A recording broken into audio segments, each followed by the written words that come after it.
प्राचीन सियालकोट में एक बार बौद्धों का बहुत बड़ा भिक्षु संघ आया। इस संघ को एक ऐसे वेद पाठी ब्राह्मण के विषय में झांत हुआ जो इतना रूढ़िवादी था कि किसी अवैदिक पंडित की छाया भी स्वयं पर नहीं पड़ने देता था। उसे सुधारने का बीड़ा एक भिक्षु ने उठाया। अगले दिन वह अपना भिक्षा पात्र लेकर ब्राह्मण के घर पहुंच गया और पूछा, कुछ आहार पानी की सुविधा है? उसकी बात सुनकर घर के सभी लोग मौन रहे और उसकी ओर घृणा की दृष्टि से देखा। भिक्षु लौट आया। दूसरे दिन फिर गया और वही प्रश्न दोहराया। इस बार भी उसे चुप्पी और तिरस्कार का सामना करना पड़ा। वह पुनः लौट गया। एक दिन जब वह ब्राह्मण के घर पहुंचा तो ब्राह्मण वहां नहीं था। नित्य आने जाने से ब्राह्मणी का मन पसीज गया। वह बोली, मैं तो तुम्हें आहार पानी दे दूं, किंतु पंडित जी की नाराजगी के कारण विवश हूं। भिक्षु ने कहा, कोई बात नहीं बहन, मैं अपना काम करता हूं, तुम अपना काम करो। वापस लौटते हुए भिक्षु को ब्राह्मण मिल गया। उसने भिक्षु को खूब खरी खोटी सुनाई। तब भिक्षु ने कहा, इतने दिनों तक आपके घर से कुछ नहीं मिला, किंतु आज आपकी पत्नी ने नहीं दी है, अब किसी दिन हां भी मिल जाएगा। ब्राह्मण थोड़ा शांत हुआ और बोला, यह क्रम कब तक जारी रखोगे? भिक्षु ने उत्तर दिया, जब तक जीवित हूं। उसका धैर्य देख ब्राह्मण का अहंकार पिघल गया और उसने भिक्षु से क्षमा मांगी। वस्तुतः धैर्य व सहिष्णुता के बल पर बड़ी से बड़ी प्रतिकूलता को अनुकूलता में बदला जा सकता है। जीवन में असंभव कुछ भी नहीं है। जब जागो तब सवेरा होता है। अगर आपको यह लगता है कि मेरे जीवन में बहुत से बुरे काम किए हुए हैं और अब इन गलत कामों को सुधारने के लिए कोई भी विकल्प नहीं है, तो आपको गौतम बुद्ध के जीवन की यह कहानी एक बार अवश्य सुननी चाहिए। तो चलिए कहानी को शुरू करते हैं। दुनिया में जो तरक्की हो रही है या देश में कोई तरक्की करता है तो उसे जरूर देखना चाहिए, चाहे घर की टीम हो या बाहरी लोगों को मिलाकर बनाई हुई हो। जहां जहां अच्छे समूह बन गए वहां वहां तरक्की हो गई। ऐसा ही देखा गया है। आपके आसपास जितने लोग तरक्की पसंद हैं वो मिलकर ही काम करते होंगे। उनका टीम वर्क अच्छा होगा। एक परिवार था, वो गरीब था, खाने को कुछ नहीं था। काफी सोचा कि काम मिले, मगर काम नहीं मिला। 2 बच्चे थे, बीवी थी। एक दिन उन्हें विचार आया कि इस गांव में काम मिलना मुश्किल है, चलो कहीं और चलते हैं। इस इरादे से वे एक दिन गांव छोड़कर चल दिए।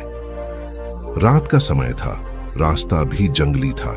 सोचा वृक्ष के नीचे रात गुजारी जाए। आदमी ने अपने एक लड़के को लकड़ी चुनने तथा दूसरे को पानी लाने के लिए भेज दिया तथा बीवी को चूल्हा बनाने के लिए कहा और उसने जगह साफ कर दी। चारों ने अपने अपने काम कर लिए। चूल्हा जलाया गया, पानी गर्म होने लग गया। वृक्ष के ऊपर हंस रहता था। वो सोचने लगा, यह कैसा मूर्ख है, इन्होंने चूल्हा तो जला दिया मगर इनके पास पकाने को तो है ही नहीं कुछ भी। हंस ने उनसे पूछा, तुम्हारे पास पकाने को क्या है? वो आदमी बोला, तुझे मार के खाएंगे। हंस बोला, मुझे क्यों मारोगे? आदमी बोला, हमारे पास न पैसा है और न ही सामान, तो क्या करें? हंस सोच में पड़ गया। इन्होंने चूल्हा भी जला लिया है, सब कर्मशील हैं, मुझे तो यह खा ही जाएंगे। तो हंस बोला, अगर मैं आपको धन दे दूं तो मुझे छोड़ दोगे? घर का स्वामी बोला, हाँ छोड़ देंगे। हंस कहने लगा, मेरे साथ चलो, मैं तुम्हें धन देता हूं। हंस उनको थोड़ी दूर ले गया और चोंच से इशारा किया और कहा कि यहां से निकाल लो।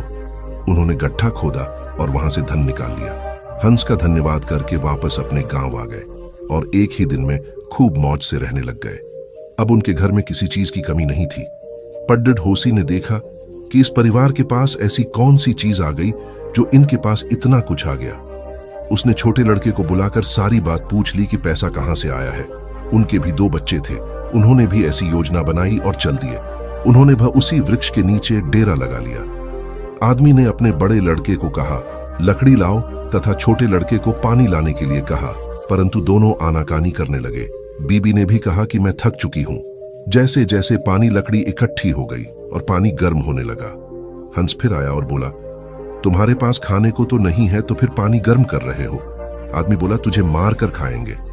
हंस मुस्कुरा उठा और बोला, मारने वाले तो 3 दिन पहले आए थे, तुम अपना समय खराब मत करो, घर जाओ। तुम मुझे क्या मरोगे, तुम तो आपस में ही लड़ रहे हो।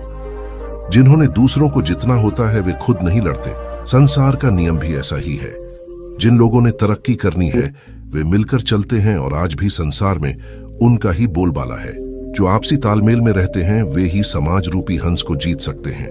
शेखर ने अपने दादाजी से यह सवाल पूछा। सभी भी अपने जीवन में आगे बढ़ना चाहते हैं, लेकिन बहुत कम लोग ही अपने लक्ष्य तक पहुंच पाते हैं।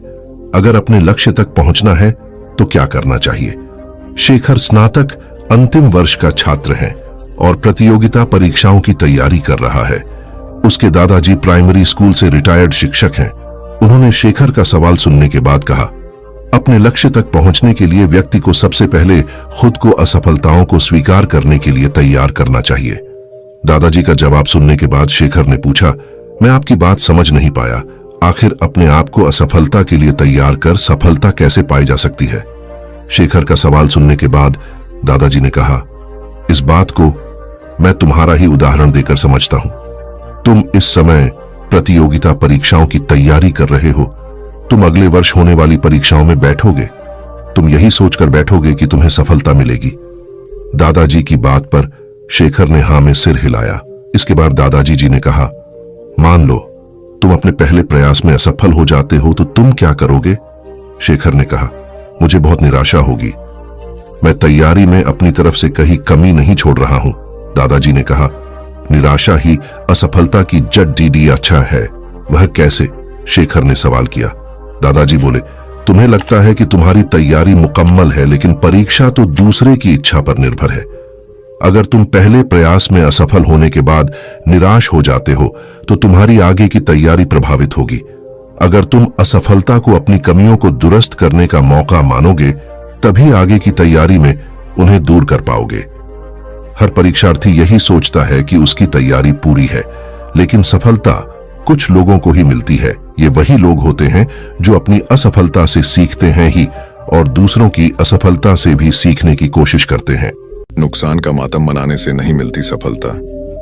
एक बार आकाश नाम का लड़का मायूस बैठा था। उसे व्यापार में बहुत नुकसान हुआ था। बैंक से भी उसने कर्ज ले रखा था, लेकिन नुकसान की वजह से वह किस्त चुकाने की स्थिति में नहीं था।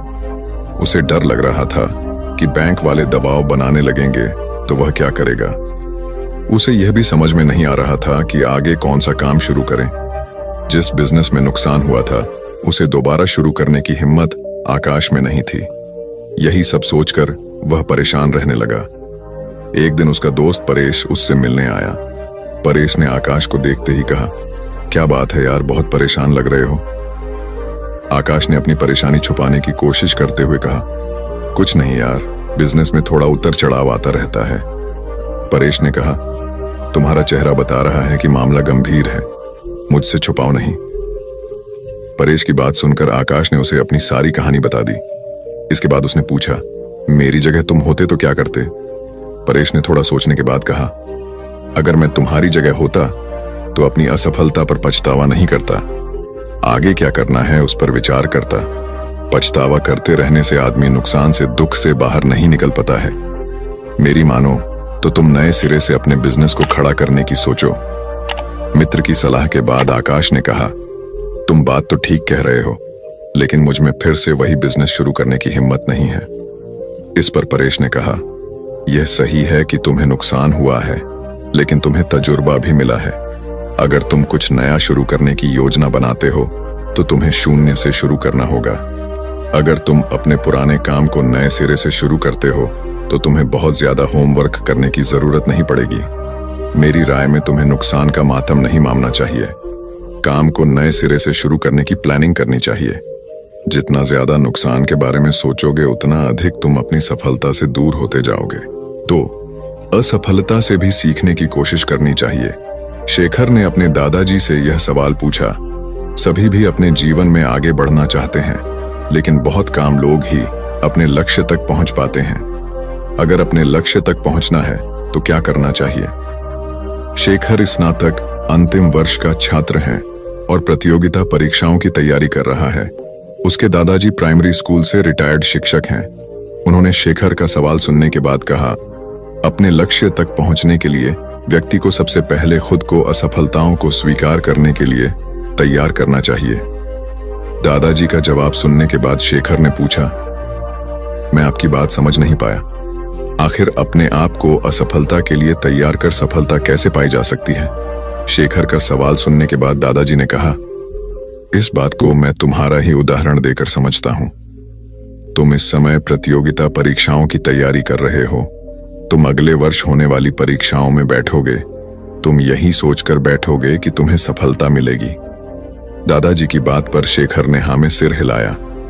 इसके बाद दादाजी जी ने कहा, मान लो तुम अपने पहले प्रयास में असफल हो जाते हो तो तुम क्या करोगे? शेखर ने कहा, मुझे बहुत निराशा होगी। मैं तैयारी में अपनी तरफ से कहीं कमी नहीं छोड़ रहा हूं। दादाजी ने कहा, निराशा ही असफलता की जड़ है। वह कैसे? शेखर ने सवाल किया। दादाजी बोले, तुम्हें लगता है कि तुम्हारी तैयारी मुकम्मल है, लेकिन परीक्षा तो दूसरे की इच्छा पर निर्भर है। अगर तुम पहले प्रयास में असफल होने के बाद निराश हो जाते हो तो तुम्हारी आगे की तैयारी प्रभावित होगी। अगर तुम असफलता को अपनी कमियों को दुरुस्त करने का मौका मानोगे, तभी आगे की तैयारी में उन्हें दूर कर पाओगे। हर परीक्षार्थी यही सोचता है कि उसकी तैयारी पूरी है, लेकिन सफलता कुछ लोगों को ही मिलती है। ये वही लोग होते हैं जो अपनी असफलता से सीखते हैं ही और दूसरों की असफलता से भी सीखने की कोशिश करते हैं।